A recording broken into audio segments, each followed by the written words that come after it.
Un bandeau devant les yeux. Nous avons tant de mal à regarder pour de vrai ce qui est en nous, hors de nous, autour de nous. Nous nous bandons les yeux avec un foulard invisible.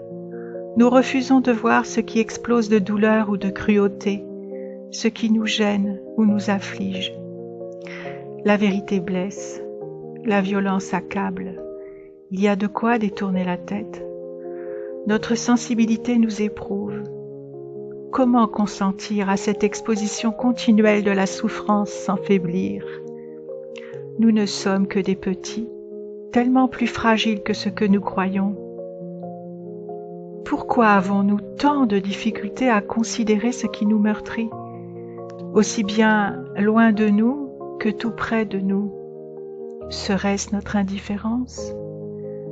Pourtant, je ne peux m'empêcher de penser que, pour la plupart, ce n'est ni par orgueil, ni par manque d'empathie, bien au contraire. Nous fermons les yeux parce que nous souffrons, alors que nous sommes faits pour le bonheur, la joie, la paix. La compassion seule nous bande les yeux.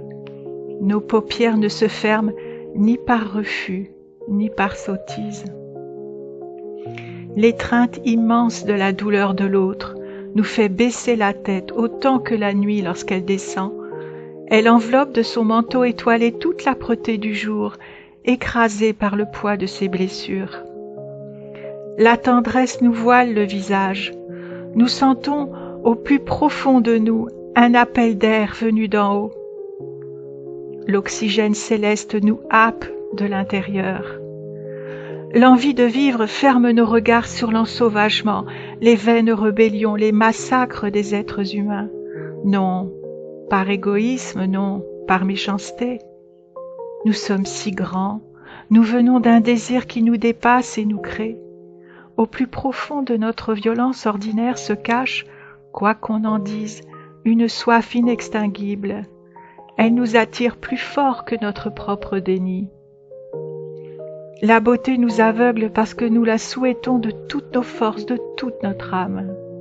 Oui, l'actualité est là qui nous sert de son étau impitoyable, mais ce n'est pas de sa faute.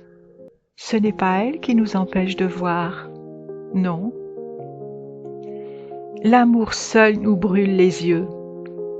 Bien sûr, c'est cet écart, que dis-je, cet abîme entre le réel et ce qui nous habite. Il s'agit bien de cela.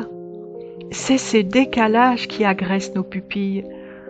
Nous portons la hauteur des sommets si purs, vierges de toute malice, amants de l'immensité, en même temps que la profondeur de l'humus, abandonnée à toutes les saisons.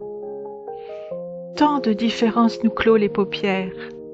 Les fleurs elles-mêmes tirent les rideaux de leurs pétales dès que vient l'obscurité. Et même, n'est-ce pas cette flamme intérieure qui nous lèche le cœur, qui rend notre férocité encore plus grande, encore plus démesurée, encore plus criante? L'amour nous brûle.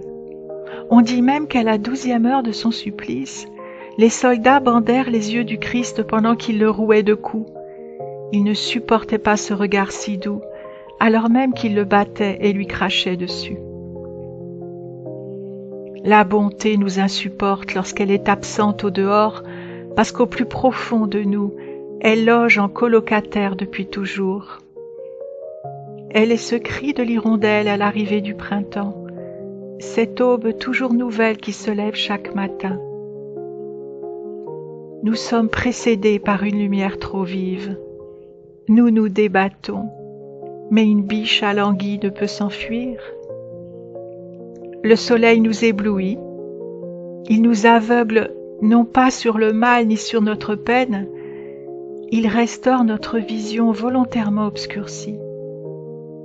Nous ne supportons pas notre clarté, elle nous effraie. L'astre ne peut briller jusqu'à minuit. Notre lumière est notre bandeau de cécité.